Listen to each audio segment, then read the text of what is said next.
Okay. Fab. We are recording. So I'll just start off with a little introduction. Perfect. Pregnancy is such a momentous time in a woman's life. Your body is entirely devoted to growing a new little human life, or two. Breasts, bums and bellies grow rounder, our skin changes, we grow a superhuman sense of smell and can often vomit or cry with the flick of a switch. There are undoubtedly some welcome and some less welcome changes that happen as our bodies grow and change in pregnancy. And I'm so excited to chat this week with the wonderful Chessie King, who knows very well about these adaptions as she is currently expecting a little girl herself. But I am in complete awe of Chessie's body confidence and self-love, and think it really is something that all us women need more of in our life. So for more, be sure to check out her Instagram account at Chessie King with 2 G's, which is linked in the bio. So welcome and thank you so much. I'm so excited to chat to you. Pip, I have listened to every single episode I think you've ever created, and now we're doing one together. I know, it's brilliant. It's brilliant. And I must way pre-pregnancy, either of our pregnancy journeys, I've always just been kind of inspired and in awe of your just confidence and love for your female body. And I love that because we don't see that enough, do we? Oh, that's so lovely that you see that from an outside point of view, because for me, I'm only 27, I'll be 28 when she's here, but it took a long time. I was always the tallest and the biggest of my group, and I would always be called the mum of the group, and my friends would kind of be embarrassed because I would tower over them. I think I was like 5'11" by the time I was, I'd say 14, 15, which when all my friends were like nipple height, which would be handy if I was breastfeeding them. But yeah, I was always aware of it, but it took me probably up until, I'd say from 14 years old to about 22, 23 to really just become best friends with my body, and really appreciate everything that it can do, everything that it has done for me in my life, and that in turn helps me celebrate other women's bodies. And now, as we both know, in the stage of pregnancy that we're at, I think we're 10 weeks apart, so you're 20 weeks, I'm 30 weeks at the moment. Yeah, that sounds which right. Is so lovely, because one of my friends is 10 weeks ahead of me, and it was so nice having that, like, I don't know, someone to kind of look up to and go, oh, you're at that stage. Like, it feels like it's so far away, but it gives you that insight, doesn't it? That excitement of like, oh my goodness. And oh my goodness, it flies by as well. I feel like so far my second trimester, so I'm like halfway through the second trimester now, it's just blown by. I don't know about you. Have you found it's gone really quickly? I wish I could say it has, Pip. Like, actually, no, I don't know if I wish I could say, because everyone, like all friends and family that we haven't been able to see because of obviously what's going on, it's funny because they've all said, oh my god, that's gone so quick, it's whizzed by. But my experience has been a little bit different to it whizzing by. I'm still kidnapped by hyperemesis some days, and it's just a very different experience to what I thought it would be. But I've kind of had to just surrender and let go of any preconceptions that I had or any ideas of how my pregnancy should have been, because I feel like, especially as I wanted to be a mum even when I was like 4, and my sister was handed to me, and my parents were like, right, she's yours, you've got to look after her. And honestly, people would be like, what do you want to be when you're older? And I was like, a mummy. And they were like, for work? I was like, yeah, a mummy. Love it. You're literally living your childhood dream now.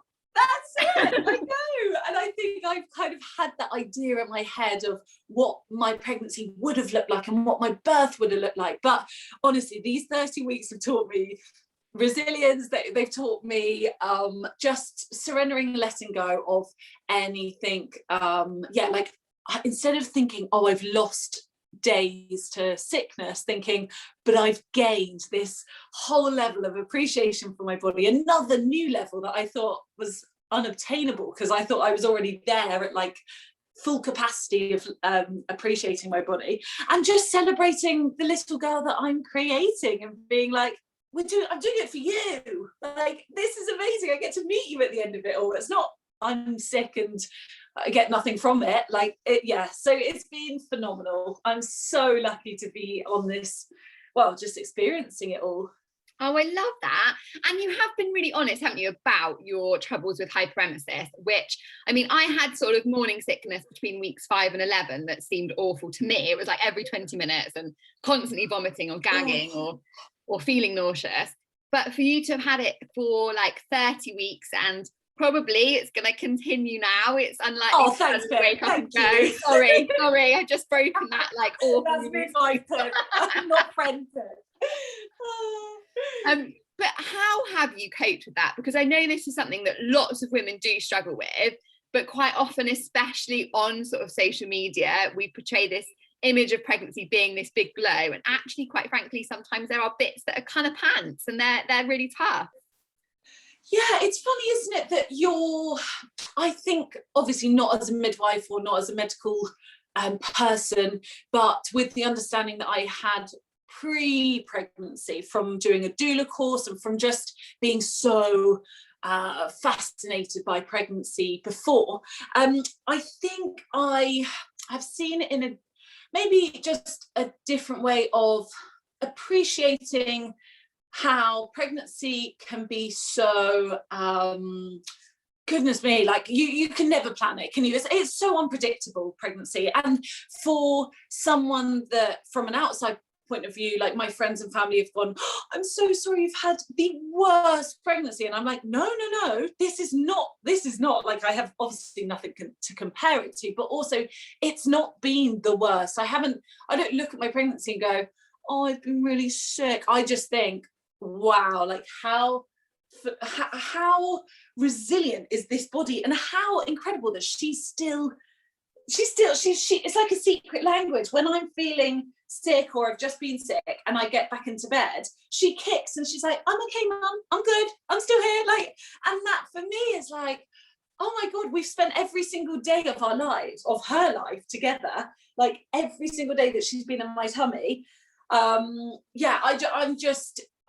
I think it's flipping it. And obviously when I'm being sick and it's the 20th time of the day and I haven't been able to even keep down a sip of water, there is obviously a massive part of me that is like, oh, I really kind of wish this would stop now. And it's funny, every time I am sick, I look at Matt and I call it the slip and slide mouth. Like, you know, everyone gets that symptom before they're sick. Yeah. Mine is like a water park. Like my mouth just starts going all like juicy and gross.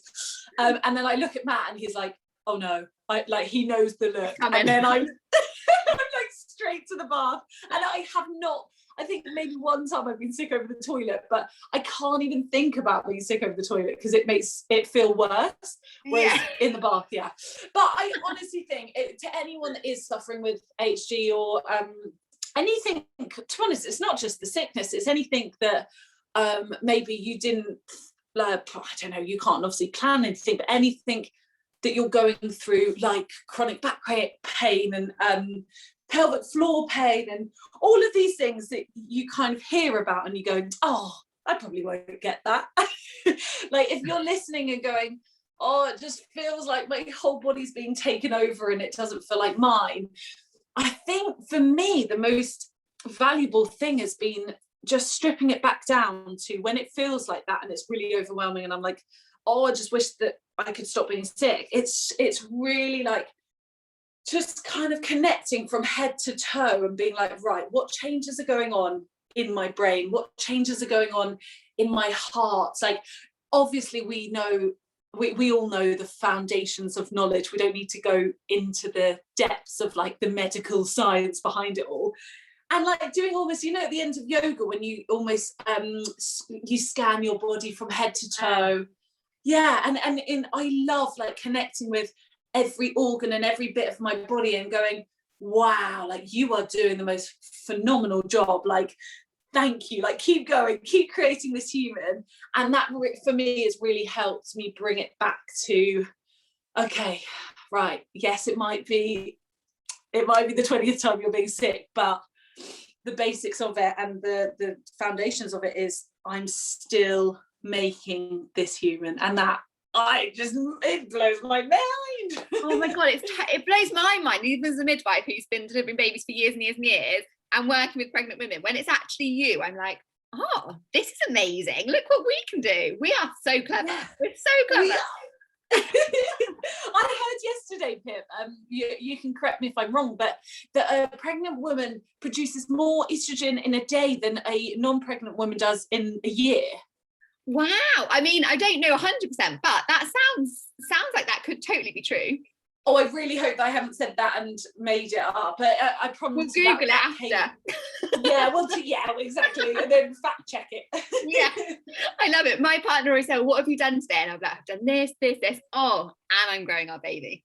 Yes, exactly. Yeah, the biggest achievement of all. I love it.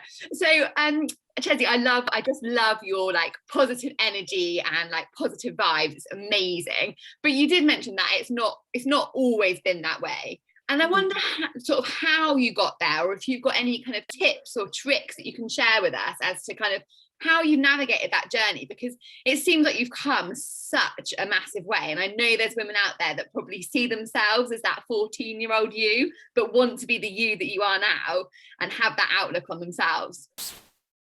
Yeah, it's definitely been like a daily, almost like a daily practice of being aware of when the voice in my head that is negative and self-sabotaging and the bully in my brain is like the voice is louder than on some days, and it's noticing that, recognizing it and going, right, so would I ever say this to my best friend?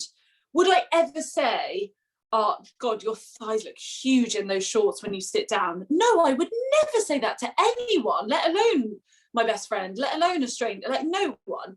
And then I go, right, so why am I saying it to myself? And then I say, would I ever let anyone say that to me? Would I ever let anyone tell me not to wear a crop top and like leggings? Would I ever let anyone tell me not to do that because I look awful? And no, I wouldn't. Like if someone told me that, I'd be like, oh, you really need some help, like you need help. And obviously you get that on social media, like the trolling is hilarious, and that's obviously another topic, but I kind of do those little checkpoints, and then I go to myself, I'm like, right, I need a little pep talk here. Yes, you're going to feel like that on some days, but just it's coming back to that place of being your own best friend, speaking about your body and yourself with the same love and respect that you do everyone else. Because like as women, and especially I've been brought up with my sister who's my best friend and my mum who I've been so lucky to have such lovely foundations of female relationships. So I've always been in awe of them both, and they're very different bodies to me, they're very different shapes to me, but I just appreciate their bodies, and I look at them and I'm like, wow, like you're phenomenal. And I don't just see them for their outer layer, like I love them for all the juicy bits inside.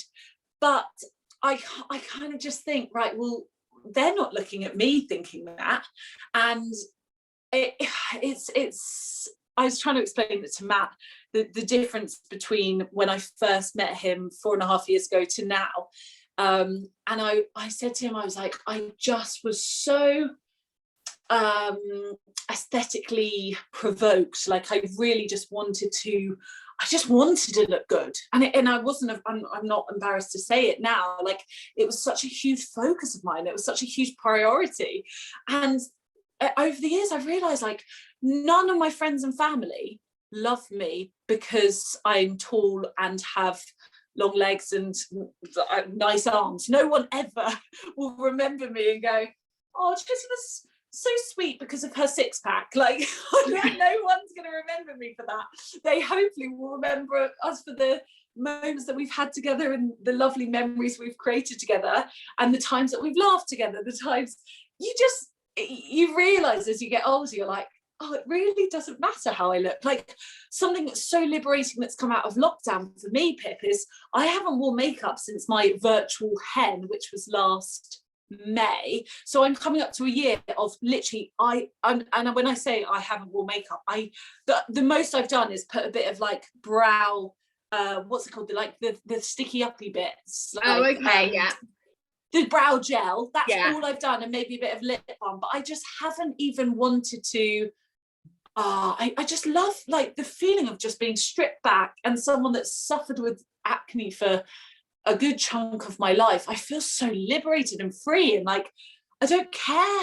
Like I see my friends now for walks and they're like, wow, you look fresh faced. I'm like, thank you, I haven't worn makeup for a year. And it's just so nice to not feel, and don't get me wrong, I probably will. I used to love makeup and self-expression through makeup, but I've just taken a step back and stripped it all back down and be like, this is me. Yeah, oh my gosh, and you look amazing for it. So that's definitely something we can all take away. I always find the worst thing about wearing makeup is having to take it off at night.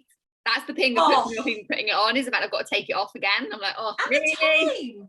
Yeah, the time that it takes. Like, Matt gets into bed and he's literally asleep in 2 minutes, whereas I'm like on my third step of my cleansing routine, and I'm like, you're getting so much more sleep and we need it at the moment. So true, isn't it? I'm like, I need to go to bed early because I need to do my skin first. Yes, and then we can go about that sleep thing that happens afterwards. How's your sleep, Pip? Is it wonderful, or are you? Well, to be fair, my sleep's always been like utter chaos because of shift work. So, of course, you're nocturnal. Yeah, so my I'm all right. I'm actually okay. I sleep okay at night, but quite often I'm doing night shifts, so I can't switch my sleep to sleep during the day. So I'm generally usually in a bit of a cycle of sleep deprivation anyway. So I'm hoping that will be a transition to kind of newborn baby life that won't be too much of a shock to my body. Yeah, you're prepped. You are prepped. Like, what's your pillow situation like? Because I'm so fascinated with the configuration of, do you have like a pillow fort, or do you have one between your legs, one behind your back? I definitely have one that's like whole body pillow. Lovely. So that one goes like between my legs and I like cuddle up to it. And then I have one behind my back, and then one like in front of that, just in case the long pillow moves out the way and I might need another one to grab. I love that. I bet your partner's like, can I fit in here? Yeah, he's like, really? We need all of this? I'm like, yeah. Oh, okay. Yes, absolutely. How about you? Have you got like a pillow like configuration that you set up? I feel like every week, there's one pillow for every week. So we're on about 30 at the moment. By the time the baby's here. Similar to you, but I feel like I don't know about you, but when I wake up on my back, I'm like, oh, come on, pillows. I was depending on you to support me. But I listened to your podcast and saying the position that you fall asleep in is the position you spend the most time in, and that gave me so much like, oh, actually I'm fine. Because there seems, obviously you speak to so many people, there's so many especially on social media, don't do this when you're pregnant and don't do that, and actually you can do more things than things that you can't do. Like, it's focusing on, but what can I do to make it a bit more comfortable? What can I do, instead of the, oh no, you can't eat this and you can't lie on your back and all this. It's like, that's taking away the joy in pregnancy, because then you focus on, oh, but I've had all this taken away from me. It's like, no. Yeah, and then you're constantly scared or beating yourself up about this one thing that you didn't even mean to do. No one means to be sleeping on their back in pregnancy, but sometimes, like you say, you do wake up and you're like, oh, probably shouldn't be in this position, I'll roll back over. But we can't control absolutely every element of things, especially when we're asleep and like effectively unconscious. You know, it's kind of out of our control at that point. I love it. Now, I don't know if you've experienced much of this in your pregnancy, but there does seem to be just generally so much pregnancy judgment in society, whether that's social media or walking down the street or kind of friends and family. And we always hear, you know, your bump's too big, or you're having twins, or you must be ready to pop, or your bump's too small, you shouldn't be doing that, and all of that absolute rubbish. And it's something that I've definitely experienced firsthand. And it always amazed me that people think that I would be doing something to my body that would either damage myself or my baby. Like, obviously, I wouldn't be doing that. But I wonder whether you have had any of that, and whether you felt that, or or people have sort of made comments about your body or your actions in pregnancy, and whether you've got any tips to kind of combating that, because I think it can be a bit of a battle sometimes for women. It's so funny, isn't it, that people feel that they have almost like an ownership on your body, especially when you're pregnant. Like, even just, I was food shopping the other day, and a man that I've never met in my life literally reached out to touch my bump and went, "Oh, how is it in there?" And I was like, oh, that's my tummy is your tummy, apparently. Like, lovely to meet you. I honestly think oh my God. I know. And the thing is, it can come from anywhere, can't it? It can come from social media. It can come from a stranger walking down the street, a work colleague, and it's so easy to say. But I just find that as soon as I get home or as soon as if I'm on my own, for example, and it does happen quite a lot when I'm on my own or when I'm on social media or whatever, the comments, I have to almost relay it back to Matt in the funniest way I possibly can, and almost take back that control and be like, "God, Matt, someone came up to me and went, let's touch your belly," or someone's commented and I have to read out the comment and be like, "What are you, why are you saying this? Thank you for your lovely advice, but I'm okay. My bump is the size it needs to be for me. As long as we know that she's healthy and she's moving around in there, then I just say thank you for your opinion." It's a load of bollocks. Yeah, no, go away.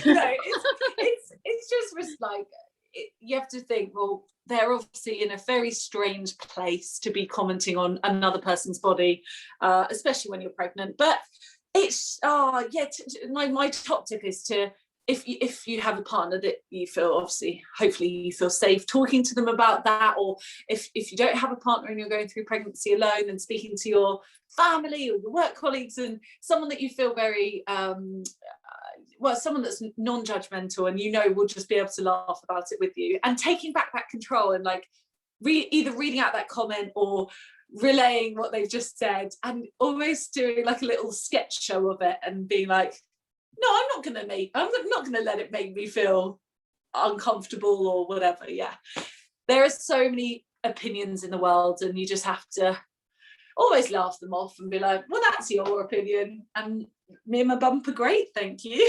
Yeah, definitely, and move on. Or maybe just comment on their belly back, pregnant or not. And how's your belly doing? Mine's good. How's yours? Make them feel uncomfortable instead. A few days ago, we were on a walk and Hugo had a haircut, our dog, and it was quite a severe haircut, bless him. He went from being very shaggy looking to a tiny little a little rat. No, not a rat, that's horrible. He just a very severe haircut. And this yeah, exactly, post lockdown.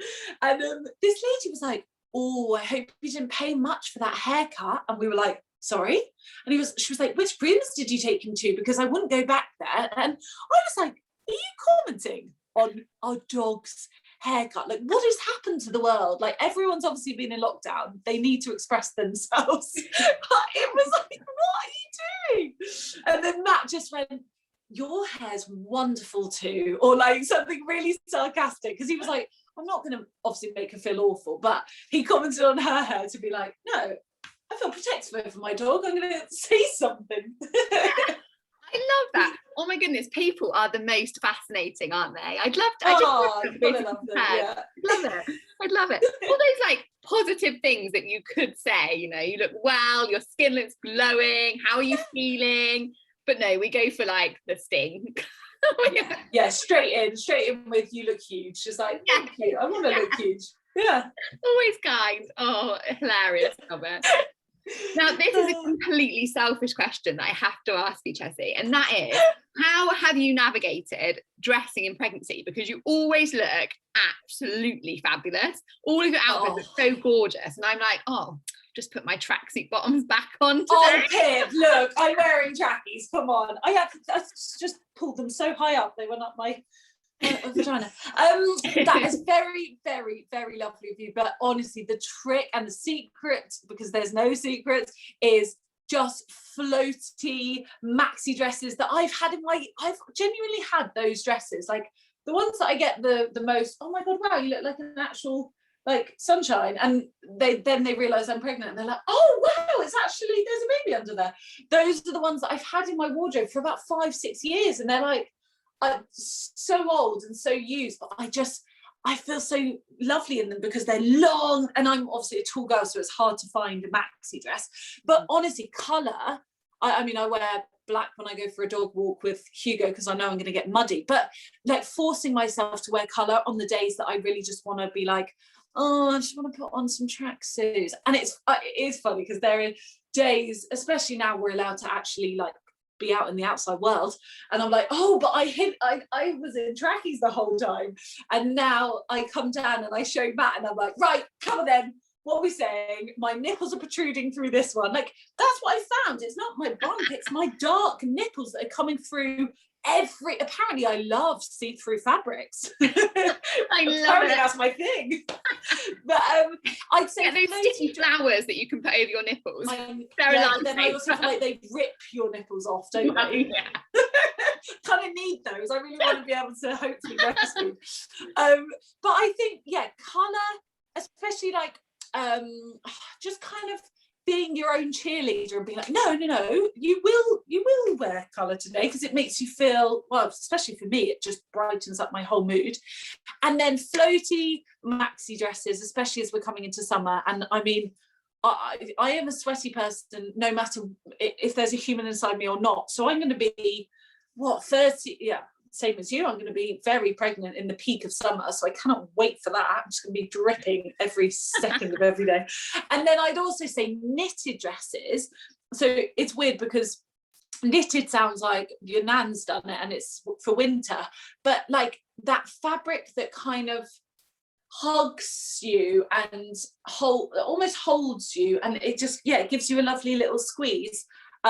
Not that, no, that sounds like you're wearing Spanx, but like it just, it's like a little glove and fitting over your bum. I've absolutely loved wearing, and I don't think I had any, but like ribbed knitted dresses because they kind of grow with you, and I love that. Like, instead of buying loads of maternity stuff that I probably won't wear this time next year, like I really wanted to get some things that would grow with me, and then hopefully I'll just put it in a hot wash and then it will hopefully come back to life when I don't. And some of those stretchy fabrics are great because, like you say, they'll fit you post-birth anyway, so you can wear them for years to come.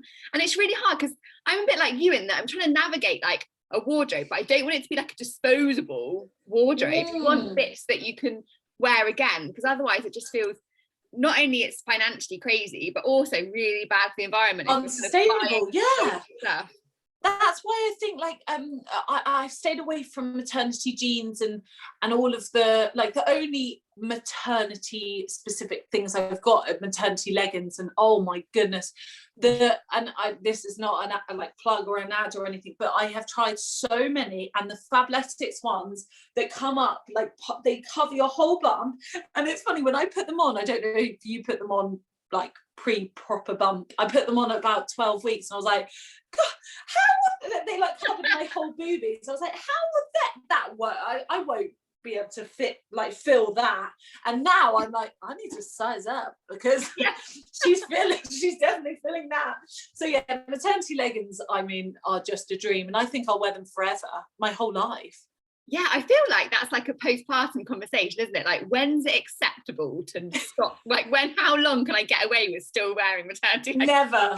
You've got teenagers and you're still wearing them. Yeah, I honestly think they're going to be a staple in my wardrobe. I'm a grandma. My child's had a child and I'm still wearing my maternity leggings. Oh, it is so much more comfortable. I definitely got to the point, probably at about 15 weeks maybe, where the idea of having like a button over that bit that's getting sort of expanding was awful. I was like, oh no, I can't do it anymore. But yeah, no, it's an exciting time, isn't it? But it is definitely different, I think, as your body changes and trying to dress in a different way.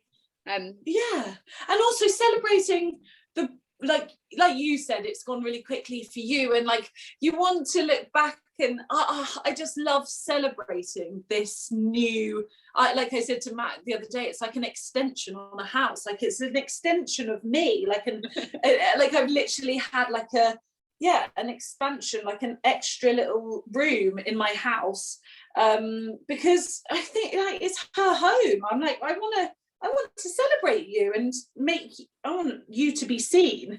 But yeah, I honestly think just having a few floaty dresses that you will be able to wear hopefully when baby's here, and they're easy just to hopefully get your boobies out and feed them, because that's what I've been thinking as well. Like I didn't really mention this, but I cracked a rib, potentially, obviously without an x-ray they can't say, but they definitely said I've torn an intercostal muscle from my sickness, which is lovely, isn't it? But it's funny because I haven't been able to wear anything tight around that area, because it's literally where your bra is. So it's like supporting. I have to be like, right, I want to support my boobs, because otherwise like they feel heavy. But I also can't wear a bra, so I've been trying to do like bodysuits that hold them and give them a little bit of support and feel like I'm cupping them. Or I just, to be honest, it's just like you said, navigating and figuring out what works for you and experimenting. Oh my god, yeah, boobs is a whole nother thing, isn't it? So I was pretty much like entirely flat-chested pre-pregnancy. I was like an A cup, never really had boobs, didn't need to wear a bra, could just wear a little crop top so that my nipples weren't stuck out. Easy. Yeah. And now I'm like, what do I do with these? Like, hello girls. How do I do this? It's like new friends, isn't it? It's like, yeah.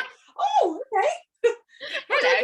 I've always whinged about having a flat chest, and now I'm like, oh, but now I don't know what to do with boobs. This is bizarre.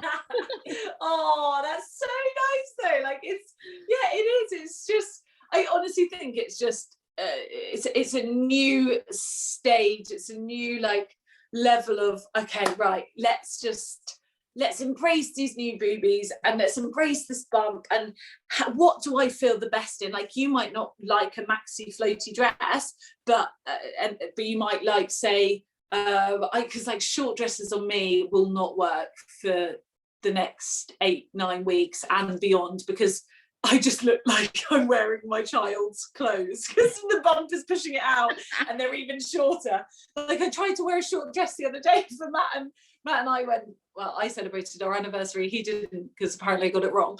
And we went for lunch and I was like, I saw a photo and I was like, I didn't realise how short it was because my bum had kind of pulled it up. So I was like, everyone saw where the baby's going to come out. But obviously, well, she's coming out the sunroof. She's an abdominal birth. That's something I feel like I've really had to shift my mindset. It was around 22 weeks. I went in so, not naively, I'm going to say optimistically, Pip, with my cardiac consultants, and the whole obstetrics team were there, and I kind of went in thinking like, I pictured myself every time I had a bath in this house. I was like, oh Matt, just you wait, I'll push her out in this bath and she'll be a home delivery and all of that.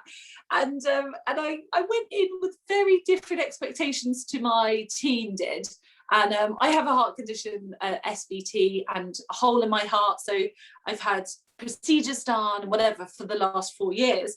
And I kind of thought, oh, well, I haven't had an episode since being pregnant, so I'm fine. And then I walked in and they kind of sat me down. They were like, right, what's your ideal birth? And it's like saying to someone, what's your ideal chocolate bar? Like, and explaining it, and like all that like melted chocolate in your mouth, and explaining all the flavors, and then going, oh, I'm really sorry, but that's discontinued, that bar will never, like, you're not allowed. Yeah, exactly.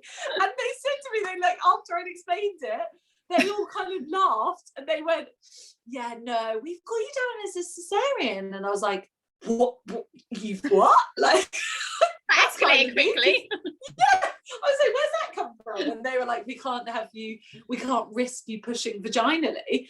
And I hadn't even thought of the cesarean. Like, my best friend had the most amazing experience with an elective, and I've heard so many fascinating stories and all positive stories of elective cesareans, but it was never part of our birth preference plan. So it took Actually, it didn't take me a while to process it. It was just a bit of a shock, like initially, and now I'm just so excited because we're so lucky we get to know when she's coming, and we get to meet her earlier, we get to spend more time with her.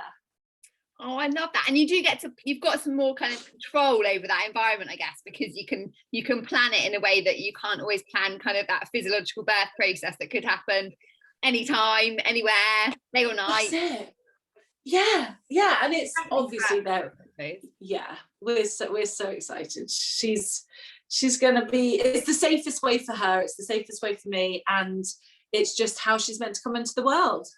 Yeah, I love it. But that must have been quite hard to navigate that kind of, I guess, that difference in your mental state. If you went into pregnancy kind of envisaging one thing, and I think one of the things we do after we peed on that stick is start picturing us with a baby and our birth, whatever that might look like. So to then be like, oh, that birth that you've pictured since you were like 4 years old by the sound of thing was actually then changing.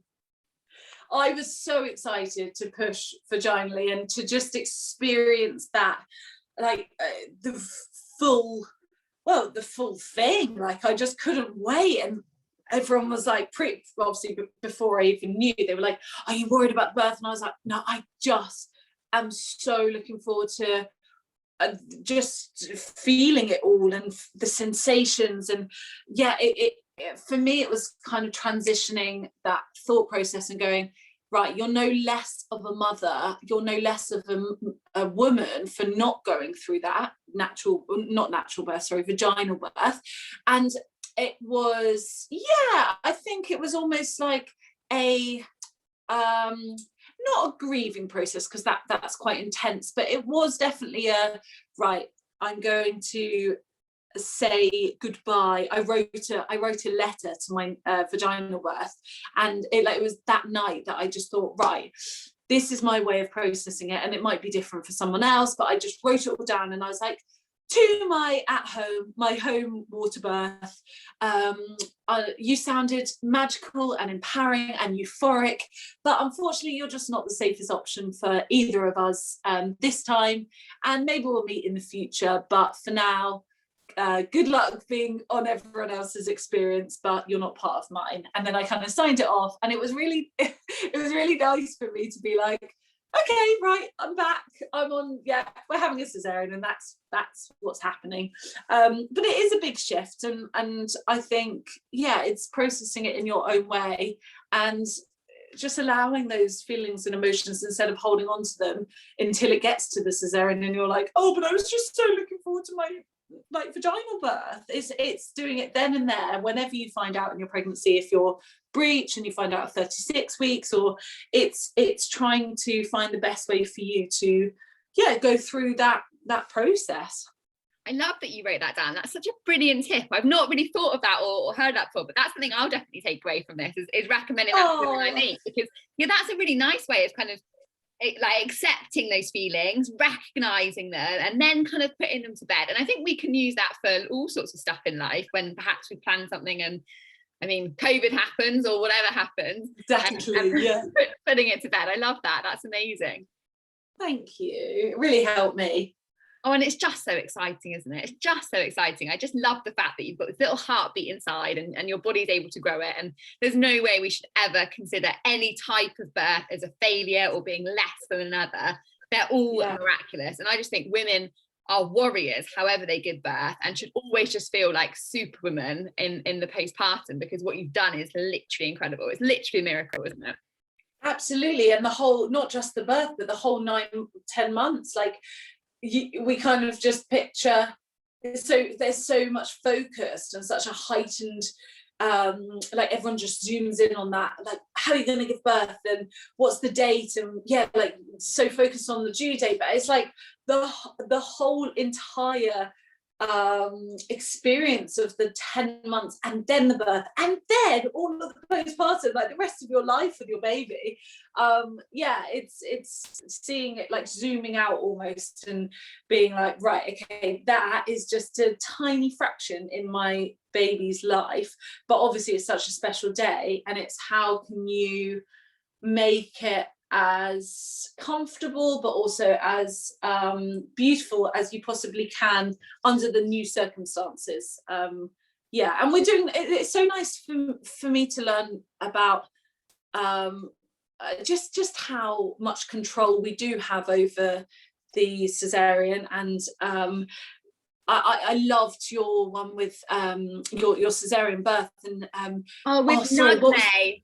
She's just incredible. I mean, what a woman! What a woman she is. She is an absolute like trailblazer, isn't she? She's literally the epitome of a fire starter. Like, her was something I really took away from that, and it was quite raw. Like, I'd only just found out about the cesarean, and then I listened to your episode. But something that I really took away, and it stuck with me, is instead of seeing all of these people in the room when you're about to give birth abdominally, it's seeing them all, instead of, oh my god, this is so overwhelming, why are there so many humans here, going, you are all here to protect and look after me and my baby. How incredible to turn it around and think you're all here to support us and to make sure we are so healthy and we're under the best hands. And I love that, instead of thinking, oh my god, you're like, there's about 20 of you, like, can you tell me what you're here for? Yeah, literally, you've got all these experts just there for you, and that's wow. I think that is kind of empowering in itself. And rather than then it feeling overwhelming, actually it should hopefully help you feel really kind of secure and safer, hopefully. Yeah, it's amazing. I love it. Now, Chessie, everyone that comes on, I always ask for 3 top tips, and because of how like infectious and incredible and how much I love your positive energy, I'd love you to share with us your 3 top tips to other expectant mums for promoting some kind of self-love and compassion for our bodies along this journey, because I think it's natural that we all have days when we're a bit like, oh, that's changed, or I'm not so keen on that. Even amongst this amazing thing that's happening, we kind of have those little days and those little doubts and that little voice in our head. So how can we combat that? So I would say every day, putting aside, if you can, obviously with mums that already have children, or if you're super busy with work, you are never too busy to have just 10 minutes when the kids have gone down, or when your partner's watching the rugby or the football or whatever he or she is watching, and having those 10 minutes, or that's minimum, I would go for an hour, but to take yourself off and have a bath, or even if you're just like rubbing in your cream into your bump, and just something that you know really calms you and connects you with your body, and just taking that time and going, wow, like how phenomenal, how wonderful that we're doing this together, like you and me, body, like we're making this baby, and connecting with that little tiny heartbeat in you. And even like when I was 12 weeks, and I felt like it was, and it's weird because I felt like not a sense of oh my god, something's wrong, but I couldn't picture the little girl inside me. Like, I knew she was a little girl from 16 weeks, but I found it really hard to connect with, oh my god, there's something inside me. I kind of just thought of a foot or a hand, whereas now I can, because I can kind of see where her bottom is, I can kind of feel it. I see her as a tiny baby, and it's just, whatever stage of your pregnancy you are at, it's kind of just taking that time, breathing into your belly, and like filling her or him or them up with all that love, and just really connecting in any way you can. Like, I lie down in the bath and I feel her, and I'm like, oh wow, like just, yeah. So that's tip 1. Tip 2 is experimenting with what really does make you feel good for the rest of the day, like especially if you're having days of sickness, if you're having days of just discomfort of your back, and all of these things that can be a part of your pregnancy, and in using those days, or really relishing those days and reveling in those days of when you wake up feeling like you're full of rocket fuel, and you're like, yeah, this is a good day, and just really soaking up those days, and like just experimenting what does make you feel good. Like, I'll try, like everyone in lockdown, to go for a long walk in the day, but if I get to 20 minutes and it's uncomfortable and I'm like, probably don't need to do a long walk today. It's like, well, I can turn back. Like I'm in control. I can turn back, and knowing that makes me feel better than pushing forward to be like, no, I must get my 10,000 steps in. And then third, it's coming back to that, like speaking to yourself as if you connect more with speaking to yourself how you're going to speak to your child instead of how you'd speak to your best friend or someone you love. Like, how are you going to nurture that child within you? Like, how are you going to speak to them and bring them up? Like, you're never going to bring them up saying, right, you've got to say every day, I hate this about my body. You're never going to say that. So changing it and being like, right, I want to nurture and love and give all of my not wisdom, but all of my experience in life to her. And I would never want her to think I'm not good enough and I'm not skinny enough and I'm not blonde enough and all of this. I want her to just feel so empowered and just so empowered with and celebrating her body. So it's speaking to yourself how you're going to speak to your future baby or your future child. Oh, I love that. That's such good advice, isn't it? I absolutely love that. That's brilliant. I'll definitely be taking that away. And very long 3 tips. I'm so sorry. They were very extended. I can never just do like a bullet point of be nice to yourself, do this, eat food. No, I love your tip. That's brilliant. And I was thinking, when you see like a little toddler and they've got their beautiful little chubby legs and their little chubby tummies, and they're in front of the mirror in their nappies and they're like dancing away and they just think they're like the absolute bomb. And I think that's brilliant. We all need to feel like that little toddler in that mirror. Oh, I love that. Yeah, channel your inner toddler before all the conditioning and before all of the layers of self-doubt and self-sabotaging. Like, just be that little human that has no care in the world, that is so free and liberated. And I love that. Yeah. Oh, Chessie, it's been amazing to chat to you. I'm so pleased we finally got to have a good old chin wag and pregnancy conversation, and I can't wait to hear how you get on with your lovely cesarean birth of your little girl. It's very exciting. Oh, Pip, you are wonderful, and thank you so much for speaking to everyone and sharing such words of wisdom, and I've absolutely loved it. Thank you, Pip. And thank you everyone for listening. Yeah, the pleasure is mine. You take care. Have a wonderful rest of your day. And you, Pip. Thank you.